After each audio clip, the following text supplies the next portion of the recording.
Now, I don't know what your intention is for this Lion's Gate.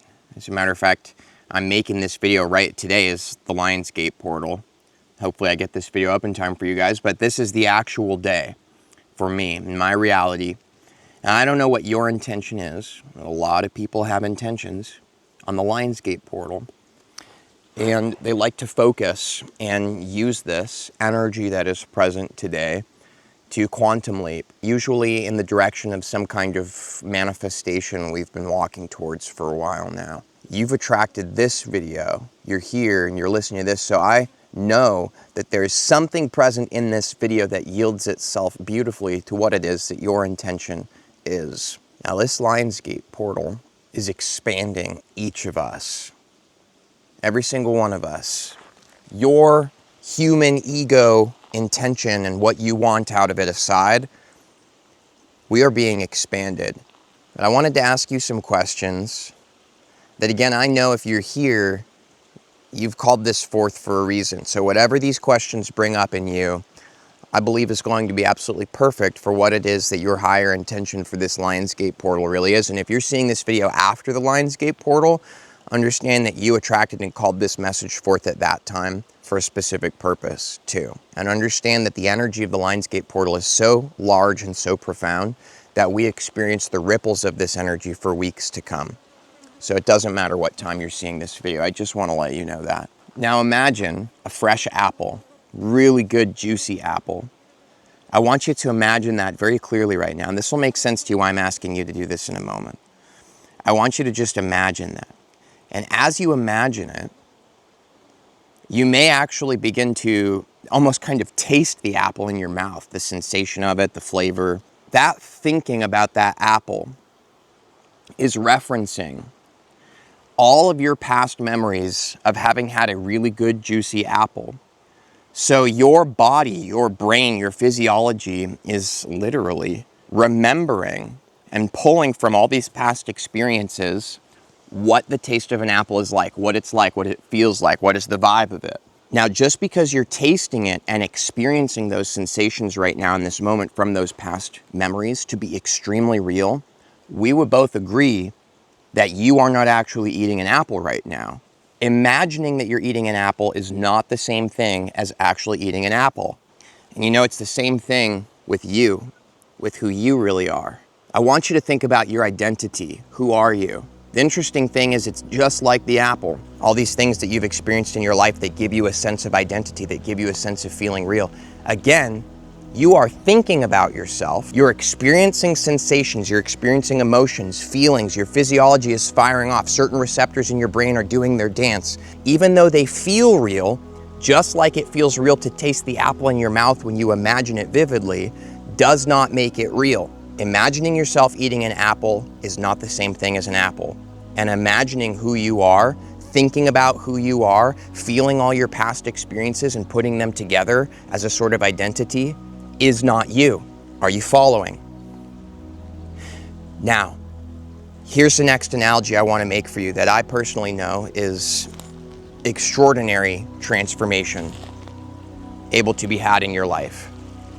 And to have attracted this into your life today, I don't mean this in a braggy, egoic way, but I believe genuinely that 99 out of 100 people are not ready to hear the message, the reality that is present in this video. I know that because I've been alive long enough and had enough conversations, and I know a lot of people, and it's just the truth. 99 out of 100 people aren't ready to hear what you, the 1 out of 100, are ready to hear today, which tells me a lot about the incredible wisdom of who you are. And again, this has nothing to do with me bragging about myself. I just know that there's a certain step, there's a certain stage that takes place on our awakening journey.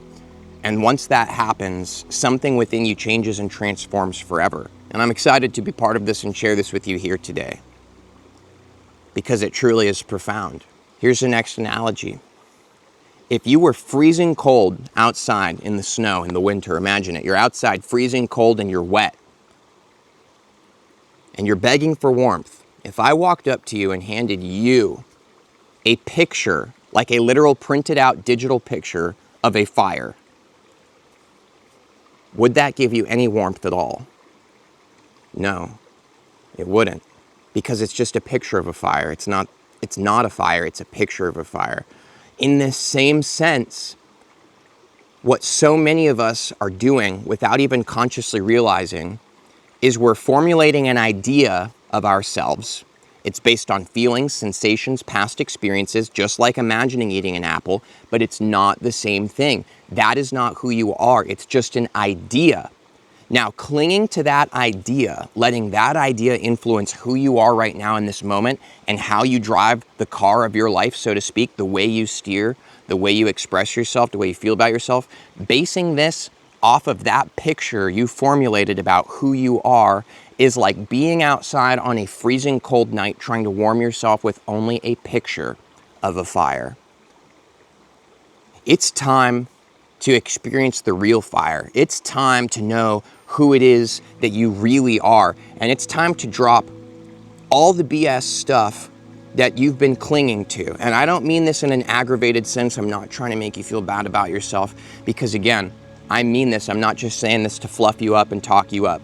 In a room of 100 people, I might personally meet one other person that understands what it is that we're talking about today. For you to even be able to perceive of this conversation and to hear it is extraordinary to me. I genuinely wish I could meet you in real life and be friends with you. Now, you might ask, how can you recognize that one person? Oh, it's obvious. It is very obvious who genuinely knows who they are. Because there's a sort of vibrational frequency that comes off of somebody like you. There's a certain sparkle in the eye. There's a sense of freedom. Because until we really discover who it is that we are, which we can only discover by dropping the idea, dropping the picture. You understand what I'm saying?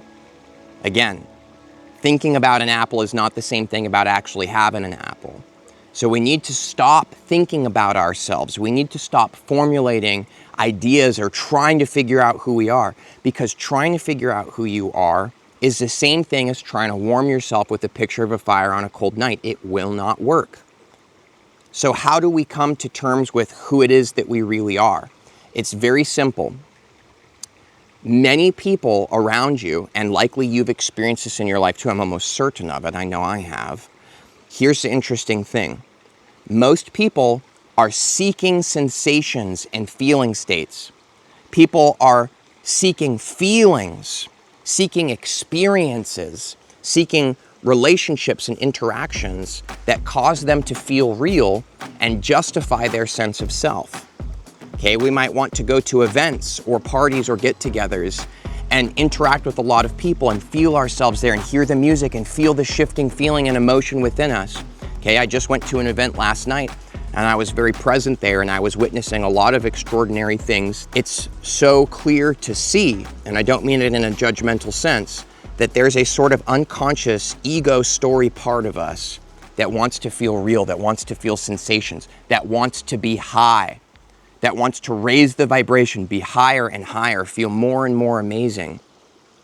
But what if I told you that the part of you that wants to get higher and higher and feel more and more real is actually the part of you that's holding you back from feeling the profoundness of what is actually real? What is actually real is you, the presence of who you really are. You can't see them while you're so busy at looking at your fake self, the ideas you've come up with. You can't see them. You would never be able to. You have to let go. You have to be willing to be in this moment and not need to be high and not be afraid of being low. These are just feelings. These are just emotional states. They're not you. More recently in my life, this is the simple thing I'm going to say about this. I do not promote the use of things like this, and I'm also not de-promoting them either. Just want to make this clear. More recently in my life, I was feeling very called to have a plant medicine ceremony with a chuma. It's a cactus medicine. And I hadn't done anything like that in almost 2 years because I had this new association shift in me that I was just really not into substances, wanted nothing to do with them. But I felt extremely spiritually called, and it came up into my life, and I decided I'll go for it because I felt the call. Now, my experience on this plant medicine showed me personally, because I hear from a lot of people there, showed different things that are relevant to them. Again, I'm not saying this to brag, I'm saying this because I know you're here for a reason, and I just want to be as straight up as possible. My entire experience was literally just a reflection of me seeing how well I'm doing on my own, without substances, because I'm not chasing high states. And you know the funny thing? What goes up must come down. What goes in has to come out. And the most profound part of my cactus ceremony, my experience, wasn't the high. The high was just very, very simple to me personally. It was just very obvious to see how well I'm doing, how much alignment I'm experiencing in my life. You know, trusting, being in the right place at the right time. It was just a big affirmation. Good job, Nathan, right? So that was cool, but to be honest, I already knew that.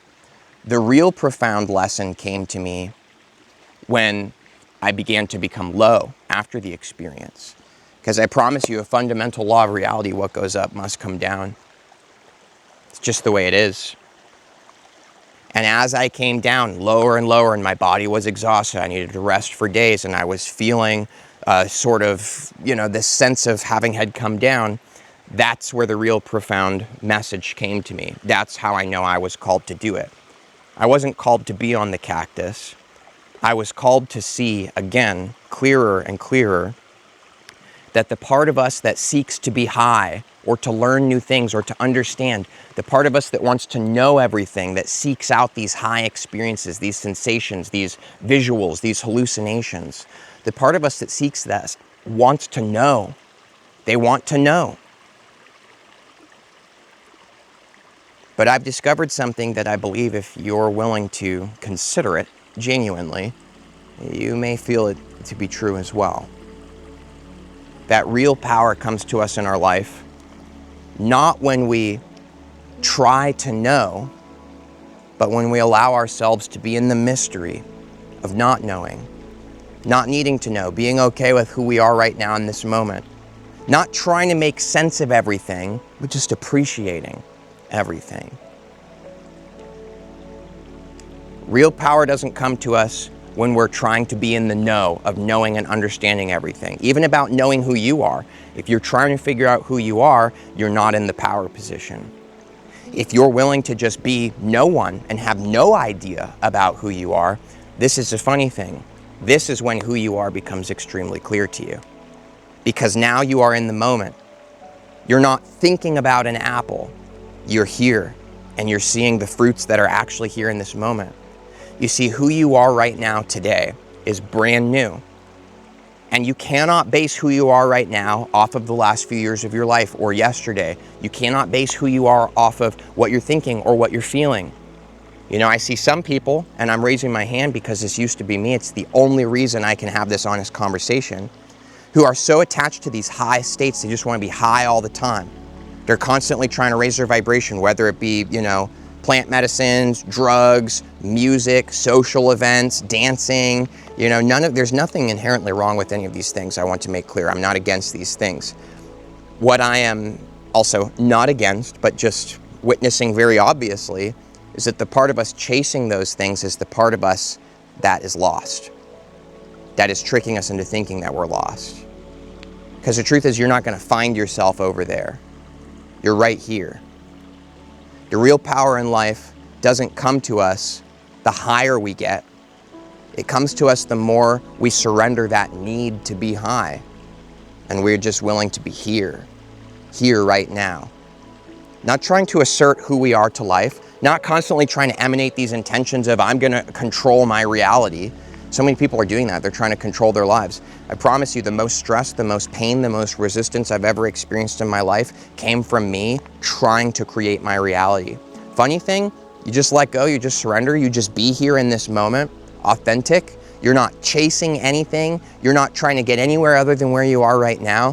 Funny thing is there's something that is profoundly magnetic about you, and more success comes to you, because real success is presence. Most people could spend their entire lives fighting for success of money or fame, or I see a lot of people convincing themselves their purpose in life is to help others. But if your purpose in life is to help others, then your purpose disappears the moment everybody else around you is doing great and doesn't need your help anymore. So your sense of satisfaction comes from other people being worse off than you and needing your help. You see how silly that is? Just be here now in this moment. I'm not telling you there's not a purpose to your life. I'm not telling you to surrender your dreams or goals or whatever. You do what you want. You do what you feel is right for you, because the truth is we're all in a different place of our journeys, and what's right for me right now in this moment might not be what's right for me next week. But you and I are here sharing this moment and this conversation that is so far out of the field of what most people are considering and aware of. No judgment, it's the truth. And so that just speaks to me in some kind of way that you and I could be here having this conversation. And so I ask you, are you willing to surrender your need to be someone, to feel important, to accomplish something that will finally make you feel valuable and worthy? Are you willing to surrender your need to constantly be high or validated by your peers or have people like you, right? I grew up with somebody in my life, I'm not gonna mention names, I'm gonna say their name is Joey. Okay, I'm changing the name. So I know this person named Joey growing up that was constantly people-pleasing everybody and was always trying to make sure everybody always had what they needed and was feeling good. Now on the outside, it looks like Joey is a very compassionate person who cares about everybody. But the real energetic truth is that Joey only feels validated if everybody thinks of them as a nice and compassionate person. So they're being manipulative. They're manipulating other people around them so that they can feel good about themselves. But the moment people don't think about Joey the way Joey wants them to think about them, Joey becomes very obviously upset, frustrated, very angry. It's interesting to me. People who desire peace the most have the most chaos in their lives. So what if you just surrendered desire entirely? Now you can't get rid of desire because there's a life force energy that is desire itself that we're all connected to. What I mean is attachment and clinging to the idea that your desires are fulfilled. Because that clinging to feeling only satisfied when your desires happen the way you want them to is going to lead to immense suffering and pain in your life. Said otherwise, I do desire peace in my life. It's just the truth. But you know, the funny thing is the more I sought peace in my life, the more unpeaceful I became. When I became at peace with not feeling peace, I had peace. Listen to this again. I've said this before in some of my videos, but I love this example. When I felt finally at peace with not being at peace, I finally had peace. You see this hilarious paradox? The moment you stop needing to be an important person that everybody validates and thinks is so great is the moment you are an important person. Stop trying so hard. Now, I've said a lot of things in this video, but the Lionsgate portal is a profound, powerful, rippling, shifting energy, and it's here. Let go. Just be. I don't have to make all the decisions and try to control everything. The funny thing is that as I try to control everything, everything falls out of control. The moment I start trying to make all the decisions is the moment the real me isn't in charge anymore. That fake self is. If you just be here, you surrender to this moment, you stop trying to figure out who you are and how to make your life mean something, it starts to mean something. Who you are becomes clear. But the joke is the moment you cling to that idea that life has just shared with you in this moment is the moment you fall out of it again and go through this whole process of having to let go and go through this ego death process over and over and over again. When will we finally fully surrender? Today. Right? You know it. I know it. So congratulations on this profound shift taking place in your life. Remember not to get swept up in all that fake false selves this is what I want, this is what my intention is, this is my focus. You want to see what your real focus is, you want to see who you really are is intending, let go. Let go. Be here now. And you'll see. Thanks. Just in case you're interested, I wanted to let you know that all of my classes and courses are currently 30% off for a limited time summer sale. Learn about that more in the description if you're interested. And I hope to see you next time. Thanks. Much love to you.